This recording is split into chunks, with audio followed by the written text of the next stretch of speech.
اس کائنات کی ابتدا سے لے کر آدم علیہ السلام کی تخلیق سے لے کر قیامت کے برپا ہونے تک دجال سے برا شخص کوئی پیدا ہی نہیں ہوا۔ یہ سب سے بدترین شخص ہوگا جو روئے زمین کے اوپر پیدا ہونے والا ہے، اور وہ خوش نصیب لوگ ہوں گے جو دجال کو قتل کریں گے۔ اور پھر اس کا وقت بتایا گیا، اس کی شکل بتائی گئی، اس کا قد بتایا گیا، اس کی صورت بتائی گئی کہ مومن دھوکہ نہ کھائیں۔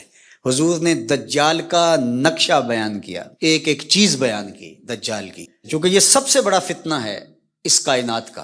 اس امت کا سب سے بڑا فتنہ تو یہ ہے جب سے آدم علیہ السلام تخلیق کیے گئے ہیں اس وقت سے لے کر کے آخری انسان تک سب سے بدترین، سب سے غلیظ، سب سے گندا، سب سے مکروہ اور سب سے برا وجود دجال کا ہے۔ اس لیے دجال کے فتنے سے ہر پیغمبر نے اللہ کی پناہ طلب کی ہے کہ اللہ مجھے اس کے فتنے سے بچانا۔ اللہ اکبر، کیونکہ بڑے بڑے لوگ اس کا شکار ہو جائیں گے۔ حضرت اسماء بنت یزید کہتی ہیں میں حضور کے گھر میں حاضر تھی اور ازواج مطہرات اور دیگر اہل خانہ بھی تھے کہ دجال کا تذکرہ چھڑا، تو اللہ کے محبوب نے ارشاد فرمایا جب دجال آئے گا تو اس کے آنے سے قبل جو 3 سال ہوں گے ان کی حضور نے حیت بیان فرمائی کہ آسمان تیسرا حصہ پانی کا روک لے گا، یعنی جتنی بارشیں برستی ہیں 2 حصے برسیں گی، 1 حصہ نہیں برسے گا، کم ہوگی بارش اس سال، اور زمین کی فصل بھی جتنی اگتی ہے اس کا تیسرا حصہ نہیں اگے گی، 2 حصے اگے گی۔ پھر اس کے بعد دوسرا سال آئے گا تو 2 حصے آسمان پانی روک لے گا اور زمین 2 حصے فصل روک لے گی۔ پھر تیسرا سال آئے گا تو 1 قطرہ بھی نہیں برسے گا اور زمین سے 1 دانہ بھی نہیں اگے گا، حتیٰ کہ کھروں والے جانور اور چرنے والے جانور اور کوہانوں والے جانور سارے کے سارے مر جائیں گے، یعنی اونٹ، بکریاں، گھوڑے سارے مر جائیں گے بھوک کی وجہ سے، قحط سالی کی وجہ سے۔ جب یہ 3 سال گزریں گے تو پھر دجال آئے گا، اور دجال ایک دیہاتی کو ملے گا اور کہے گا کہ اگر تو چاہے اور مجھے رب مان لے تو میں تیرے گھوڑے اور تیرے یہ جانور زندہ کر سکتا ہوں۔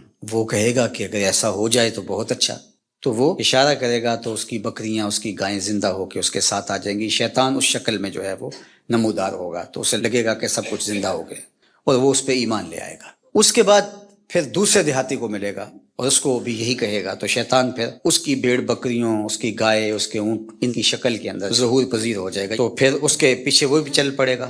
یہ 2 چیزیں حضور نے بھی بیان کی تھی کہ حضور کو باہر کوئی کام پڑ گیا تو حضور یہیں چھوڑ کے بات تو باہر تشریف لے گئے۔ تھوڑی دیر کے بعد حضور جب واپس تشریف لائے تو حضرت اسماء بنت یزید اور گھر کی دیگر خواتین زاروں کے تار رو رہی تھی۔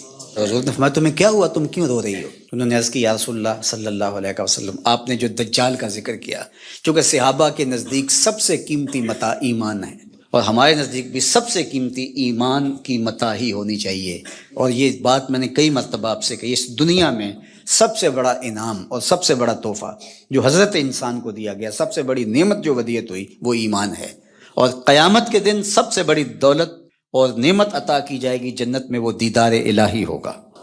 جو یہاں ایمان سے محروم ہے وہ ہر خیر سے محروم ہے، اور جو ایمان کی دولت جس کے پاس ہے تو اگر اس کو دنیا کی کوئی چیز نہیں ملی تو وہ کنگال نہ سمجھے، چونکہ ایمان کی دولت اس کو نصیب ہے۔ مومن ہو اور پھر کہے میرے پاس یہ نہیں، میرے پاس یہ نہیں، میرے پاس یہ نہیں، میرے پاس یہ نہیں، تو یہ مومن کو نہیں جچتا۔ وہ اس پہ مطمئن رہے کہ یہ وہ دولت جو بڑے بڑے لوگوں کو نہیں عطا کی، اللہ نے اس عاجز اور فقیر کو عطا کر دی۔ تو صحابہ تو شکریہ ادا کرتے تھے، اور جب سنا کہ ایسے ایمان سستے سودے میں گائے اور بکریوں کی عوض چلا جائے گا تو صحابیات رونے لگیں، تو اللہ کے محبوب صلی اللہ علیہ وآلہ وسلم نے ارشاد فرمایا کہ اگر دجال میری موجودگی میں آ گیا فرمایا فکر نہ کرو میں نپٹ لوں گا، اور پھر آقا کریم نے ارشاد فرمایا کہ اگر میرے بعد آتا ہے تو پھر ہر مومن کا اللہ خلیفہ ہوگا، یعنی اللہ اس کی طرف سے اس کی حفاظت فرمائے گا۔ اور حضرت اسماء بنت یزید کہتی ہیں کہ میں نے عرض کی یا رسول اللہ صلی اللہ علیہ وسلم، آج بھوک برداشت کرنا ہمارے لیے بہت مشکل ہے، یعنی اگر کھانا نہیں ملتا تو بھوکا آدمی کیا کچھ نہیں کر گزرتا، بھوک ضمیر بیچنے پہ مجبور کر دیتی ہے، آپ نے دیکھا لوگ گردے بیچنے پہ مجبور ہو جاتے ہیں، تو بھوک پر لوگ ایمان کیوں نہیں بیچیں گے؟ آج جب کہ آپ سامنے ہیں تو بھوک تنگ کرتی ہے تو بے تاب ہو جاتے ہیں، اور صدیوں کے بعد جب خوشحالیاں آ جائیں گی اور دجال یہ پیکج لے کے آئے گا، اس وقت مومنوں کا، مسلمانوں کا کیا حال ہوگا؟ جب اتنے فاقے ہوں گے، 3 سال تک کچھ کھانے کو نہیں مل رہا ہوگا تو پھر کیا بنے گا؟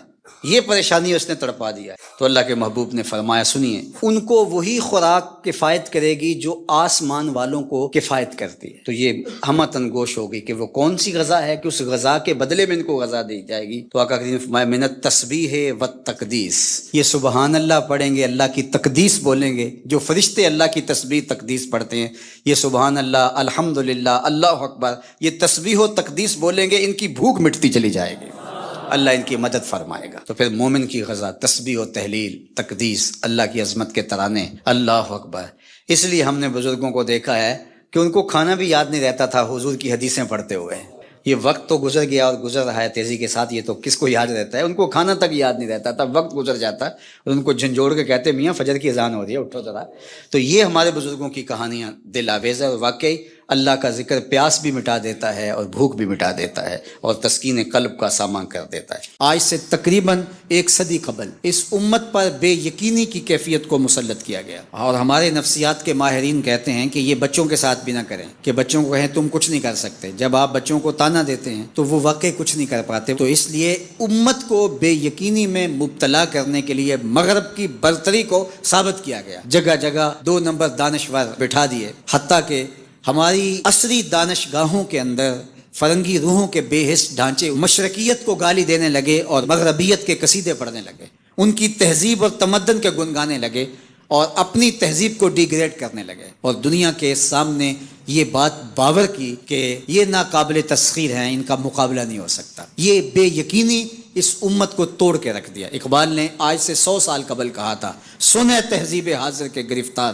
غلامی سے بدتر ہے بے یقینی. اور اس امت کی نشأت کو، اس امت کی نہضت کو روکا گیا کہ نہیں تم مقابلہ نہیں کر پاؤ گے. اور یہ ماضی کے اندر بھی ہوتا رہا. قوم موسیٰ نے کہا تھا ہم تو مقابلہ کر نہیں سکتے، موت سے بدتر زندگی تھی، اور یہ بالکل ہتھیار پھینک چکے تھے. پھر حضرت موسیٰ آئے اور ان کو کھڑا کیا، ہمت دلائی، دریائے نیل کے کنارے آئے تو پھر اڑ کے کھڑے ہو گئے. چونکہ 12 قبیلے تھے تو کہنے لگے کہ ہم ایک ہی راستے سے نہیں گزریں گے.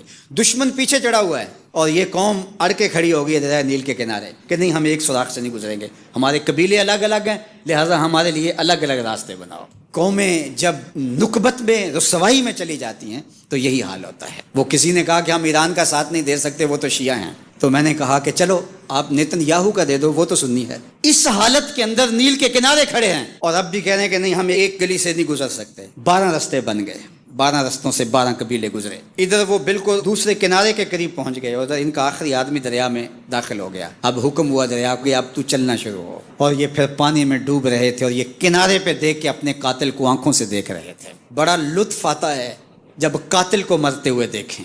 آج کل بڑا مزہ آ رہا ہے، آج کل بہت خوشی ہو رہی ہے. یہ آج ہی مجھے کسی نے بھیجا کہ اسرائیل کے وزیر ثقافت نے ایک ہاسپٹل پہ کوئی میزائل لگا ہے اور اس کی کوئی دیوار گر گئی ہے تو اس نے کہا کہ یہ انسانیت تو نہیں ہے. میں نے کہا جب تم نے بچوں کو بھی کھینچ کے نکالا تھا اور آکسیجن کی نالیاں بھی توڑی تھی اور بم برسائے تھے، ان کی رگوں کے اندر بھی سرخ خون دوڑتا تھا، وہ بھی انسان تھے. تم اتنی جلدی بھول گئے، تم نے 80,000 لوگوں کو پیس کے رکھ دیا اور آج تمہیں مزہ آیا. میاں ابتدائے عشق ہے، روتا ہے کیا، آگے آگے دیکھیے ہوتا ہے کیا. ابھی تو لطف آئے گا، ابھی تو تمہیں پتہ چلے گا کہ درد کیا ہوتا ہے. ابھی 1-2 ماہ قبل آئرن ڈوم کی کہانیاں یہ دانشور ہمیں سنا رہے تھے. وہ کہتے تھے وہاں چڑیا بھی اندر نہیں جا سکتی، لیکن پھر دنیا نے میزائل جاتے دیکھے. کیسا خوف زدہ کیا ہوا تھا. نہیں ناقابل تسخیر ہے، اس کا مقابلہ نہیں ہو سکتا. وہ آسمان سے اترے ہیں، کیوں ان کا مقابلہ نہیں ہو سکتا؟ خدا چاہے تو ممولے سے شہباز کو لڑا دے، وہ تو ابابیلوں سے ہاتھی مروا دیتا ہے. تو اللہ جل شانہ کمزور نہیں ہوا، اس کی خفیہ تدبیریں ابھی ختم نہیں ہوئیں اور کبھی ختم نہیں ہوں گی. تم ایک چال چل رہے ہو اور وہ تمہیں چال میں پھنسا رہا ہے. میرے اللہ نے اس امت کے تنے نازک کے اندر زندگی کی لہریں پیدا کر دی ہیں اور ایک تموج پیدا ہو گیا ہے. اگرچہ آج بھی وہ فلسفہ، آج وہ دانشوری کا جعلی غلغلہ موجود ہے، آج بھی مایوسی کے نعرے لگائے جا رہے ہیں. 4 دن کی کہانی ہے، اس کے بعد آپ کو ایران کھنڈر بنا دکھائی دے گا. بن جائے کھنڈر، اس سے کوئی فرق نہیں پڑتا. جو پیغمبروں نے جنگیں لڑی ہیں اس کے نقصان پیغمبروں نے اٹھائے، اس سے کیا ہوتا ہے؟ تم کھنڈر کی بات کرتے تھو، کربلا کھنڈر نہیں بنا تھا، لیکن آج جھنڈے حسین کے جھول رہے ہیں، یزید کے تو نہیں جھول رہے. تو یہ کھنڈر اسرائیل بننے والا ہے. اسلام کا جھنڈا اونچا ہوگا. آل اسلام و یالو ولا یولا علیہ، اسلام سر بلند ہے، سر بلند رہے گا، اور شرق سے لے کر غرب تک جھنڈا میرے حضور کے نام کا لہراتا رہے گا. اس لیے ہمیں پوری قوت کے ساتھ ایران کے ساتھ کھڑا ہونا ہوگا. یہ ایران کی لڑائی نہیں ہے، یہ امت کی لڑائی ہے. یہ ان 80,000 بچوں کا، بوڑھوں کا، جوانوں کا بدلہ لینے کے لیے کھڑی ہوئی ہے امت، جن کو پیس دیا گیا اور ان کے اوپر نوحہ بھی نہیں پڑنے دیا گیا، جن کو بھوک اور پیاس سے تڑپا تڑپا کے مارا گیا. آج ان بچوں کا بدلہ لیا جا رہا ہے جو انہوں نے اذیتیں دی، جو کچوکے دیے. اس ممبر پہ بیٹھ کے ہم روتے رہے، ہماری خلوتیں، ہمارے حجرے آنسوں سے بھر گئے. ہم تو صدیوں سے روتے آ رہے ہیں جو ہمارے ساتھ ہوا. ہم نے اپنے بوڑھے باپ کو روتے ہوئے دیکھا اس امت کے لیے، ہم نے اپنے مشائخ اور اساتذہ کو روتے ہوئے دیکھا. یار یہ وقت ہے، کیوں مایوسی پھیلاتے ہو؟ کتاب ملت بیضا کی پھر شیرازہ بندی ہے کہ شاخ ہاشمی کرنے کو ہے پھر برگو ثمر پیدا. نوا پیرا ہوا ہے بلبل کہ ہو تیرے ترنم سے کبوتر کے تنے نازک میں شاہی کا جگر پیدا. انشاءاللہ یہ دن گنے جا چکے ہیں. مغرب سے قیادت مشرق کی جانب منتقل ہونے والی ہے. آپ چائنا کے صدر کا بیان پڑھیے، بصیرت اور حکمت سے بھرا ہوا وہ بیان تھا جس نے سینہ ٹھنڈا کر دیا. دنیا کی نظروں میں سب کچھ ہے، بس ایک آواز اٹھنی ہے اور دنیا کی نئی صف بندی ہوگی اور مغرب سے مشرق کی جانب قیادت منتقل ہو رہی ہے انشاءاللہ. اور وہ وقت دور بھی نہیں ہے کہ انشاءاللہ اسلام کا جھنڈا پوری دنیا کے اوپر لہرائے گا اور مسلمان سر بلند ہوں گے. اور یہ بات ہم عرض کرنا چاہتے ہیں، پوری دنیا بھی اسرائیل کو مان لے، پاکستان کبھی تسلیم نہیں کرے گا انشاءاللہ. ہمارے بانی قائد اعظم محمد علی جناح نے کہا تھا کہ یہ امہ کے قلب میں گھسایا گیا خنجر ہے اور یہ مغرب کی ناجائز اولاد ہے، ناجائز ریاست ہے. کسی صورت کے اندر بھی ہم اس کو قبول نہیں کریں گے. آج یہ بات بھی سننے کو مل رہی ہے کہ شاید پاکستان ایران کے خلاف اپنے اڈے فراہم کر رہا ہے. ایسا کبھی نہیں ہوگا، یہ سوائے افواہ کے اور کچھ نہیں ہے. اللہ نے ہمیں یہ پچھلے دن جو عزت دی، جو وقار دیا انڈیا کے خلاف، ہم نے ناکوں چنے چبوائے ان کو. تو کیا ہم اس عزت کو خاک میں اپنے ہاتھوں سے ملا دیں گے؟ ہم اتنے گرے ہوئے ہیں کہ اپنے ہمسائے ملک کے مقابلے کے اندر ہم اڈے فراہم کر دیں گے؟ کیا ہماری غیرت اتنی بھی نہیں ہے؟ کبھی نہیں ہوگا انشاءاللہ. ہم ایران کے ساتھ کھڑے ہوں گے.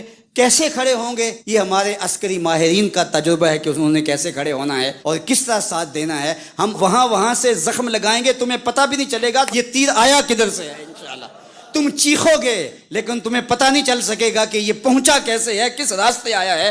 انشاءاللہ اب تمہارے رونے چیخنے کا دور شروع ہوا اور انشاءاللہ بیت المقدس ان قریب ایسے مرحلے میں پہنچے گا کہ ہم یہاں کہہ رہے ہوں گے کہ ہم بیت المقدس کے راستے مدینے جا رہے ہیں.